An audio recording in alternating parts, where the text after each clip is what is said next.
نیابت میں زیارت ضرور پڑھ دیجیے گا جی بندہ قبلہ، حقیر کی طرف سے۔ حتماً انشاءاللہ حتماً آج انشاءاللہ آپ کی نیابت میں آج انشاءاللہ ایک زیارت ہم ہدیہ کر لیں گے انشاءاللہ آپ کو۔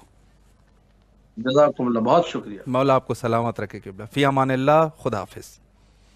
انشاءاللہ۔ یہ تھے ہمارے برادر عزیز علامہ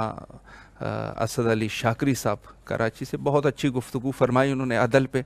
اور بحث جو ہے، میں کچھ اور سوالات بھی میرے ذہن میں تھے لیکن وقت کی کمی ہے، اور پھر کافی مصروفیات بھی علامہ کے ہوتے ہیں اپنی جگہ پہ، تو وہ مصروفیات کو بہرحال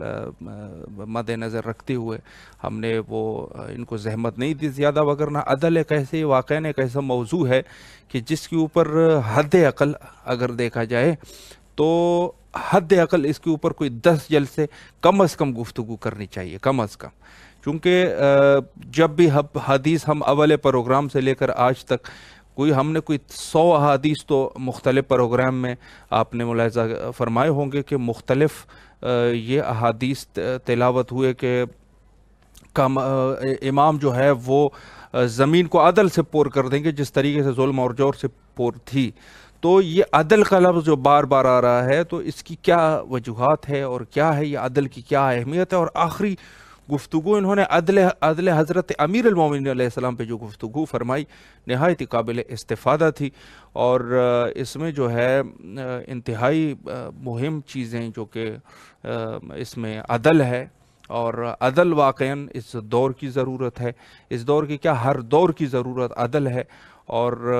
یہ تو حکماء فرماتے تھے کہ عادل حاکم اللہ کی نعمت ہوتی ہے، تو پھر امام کے لیے اور پھر خود ہمارے جو شیعہ مذہب کے اصول دین ہے اس میں عدل کا ذکر کرنا، چونکہ اللہ سبحانہ و تعالیٰ کے بہت سارے